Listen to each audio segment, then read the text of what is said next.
Thank you, Mr. Christensen. All right, folks. Everybody close your eyes and let's use the imagination. Let's twist our brains a little bit. Imagine what 7 billion people looks like. It's a lot of people. And they're all different.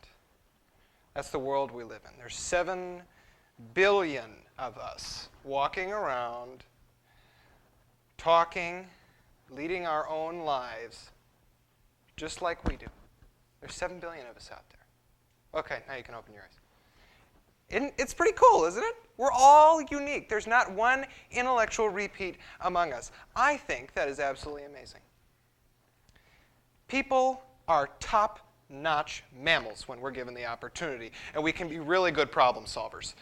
So in that same idea and the same vein of thought, think about what I'm about to say, and this is where my story begins. At the beginning of the 10th grade, I thought as a normal student, and often as one of the pack. I was average. I did not do exceptionally well, and I didn't fail miserably. I went to school, I involved myself, and then I promptly left the physical and intellectual premises, as most students do. In this, I was one of the crowd, and this mindset made me feel as though there was something deeply wrong about this. This wasn't right. The end of the 10th grade had arrived, and I had said nothing to no one, and I had done nothing to change my situation. But there was a development on my educational horizon that would change that. In the first semester of my junior year, I attended Conserve School, which is a semester boarding school for environmentally inclined youth. I wasn't sent away. My parents didn't say, "Harmon, you're going to school." They said, "Well, you signed up, you put forth the effort, now you're going." And I was happy. I was ecstatic. Their purpose is to educate students about the environment through multiple disciplines and an all-hands-on-deck kind of approach. Not only were all students involved in their classes, but they were also allowed the freedom to do their coursework as they chose. For the first time, I was experiencing education that was complete. And with teacher and student relationships that helped me improve my learning technique and how I processed information. For the first time, it wasn't about the test scores anymore. It wasn't about the GPA, it wasn't about the grades, it wasn't about the graduation rate, it wasn't about preparing me for college X. It was about helping me learning what I needed to learn to better myself in this life. It was about students who learned for the sake of learning because they knew it was important, and about teachers who could guide them through that process. And these teachers really truly believed in that student's ability and potential to do great things. They answered questions because they knew there was nothing to hide anymore, and that the student had genuinely thought about this question. They needed an answer. They needed a jumping off point. Teachers were no longer teaching to the test, but encouraging students to branch out, to look at what existed. In that one semester, I learned one of the most important lessons of my life so far. Education is not, will never be, has never been a checklist. It is a process. Every single time. It is never a checklist. And if someone says, you need X, Y, Z to get there, well, I'm sorry, but they're wrong. Learning should be an exchange between a teacher and a student, not a teacher dictating, here's what you need to get done, all right, go. When I left Conserve, I had 1 month of leave time between the start of second semester and the end of first semester, which I had technically finished while at Conserve. When I finally did return full-time to MHS, what I saw confused me and deeply frightened me. Over the next semester, I saw many of the ideals that I had come to love and cherish and hope for cast aside blatantly in favor of increased efficiency, higher test scores. What number are we in the state ranking?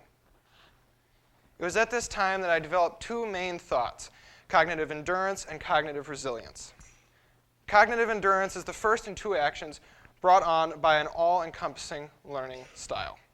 I firmly believe that if you involve a student, invite them into the classroom, and give them the best possible opportunities to which you are able, then they will become a better person.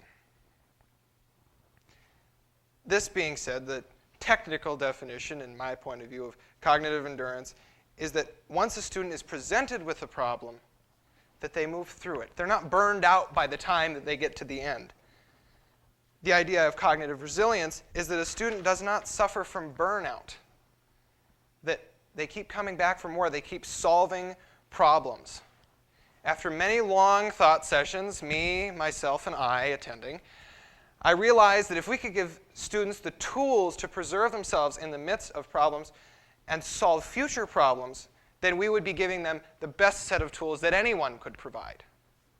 This is something else that Conserve taught me, how to work through a problem where you don't know all of the variables. Because quite honestly in life, those are the only ones that you will ever get. Education should be working to make students more life ready, not really more college ready. Not every single person is going to go to college. If they're prepared for life, then they're prepared for college. And I feel as though Conserve gave me a taste of both. If students can be instilled with cognitive endurance and resilience, then we have done our level best. The Mahtomedi High Fab Lab is an example of a budding curriculum with excellent facilities and individuals who are highly committed to the program. We have an enormous gift. Don't get me wrong, we have an enormous gift. But now we have to looking at it differently. This is a space where students walk in and they are astounded by what surrounds them. And teachers are as well. But now we have to start making the connections. When in the Fab Lab, I sometimes feel as though I'm an insect in a little behavioral studies box with grad students pushing things at me going, I wonder what will happen. Which, being that the Fab Lab is on its first year, is good. I would rather have it be me than be somebody else. But here's the thing, and here's what's happening. It is as if the teaching style is becoming more important than the teaching. As though the documentation is more important than watching what actually happens. If no one talks about how to start moving forward, then we're moving backward. This kind of opportunity does not give us license to talk about ourselves and say, hey, look what we have, and do that all the time. It gives us license to say, what can we do to make this experience better? How can we extend this to all students? How can we make this more accessible? So let's start the process of creativity and fun in schools again. This is our school, not a company, not a production line. We can make education exciting again. Learning is fun. It's the best part, and I love it. Even though I'm a little bit of a nerd, I think people can all enjoy the process of gaining knowledge. To teachers, trust us, and we will do the same. Laugh with us. Know us, and we will rise to the challenge, I promise you. To students, act, speak up. You have a voice. Use it. Get involved, and we will be given the recognition that we have wanted for a long time. A few months back, I was greeted by a poster proclaiming a high ranking for our school district in our own state. To me, that banner is not a pat on the back. All it tells me is that the students in this school achieved a 36 or better. That's all it tells me. It doesn't tell me how engaged they are, how involved they are, or how interested they are in their own education. It's an invitation to do better. I think that's what the banner means. So let's go the extra mile. Let's encourage creativity and engage students in their own education again. Will it work? Yes. Will it take more infrastructure? Yes. But will it produce more capable students every time? Absolutely. Let's start that conversation. And let's get there together. Thank you.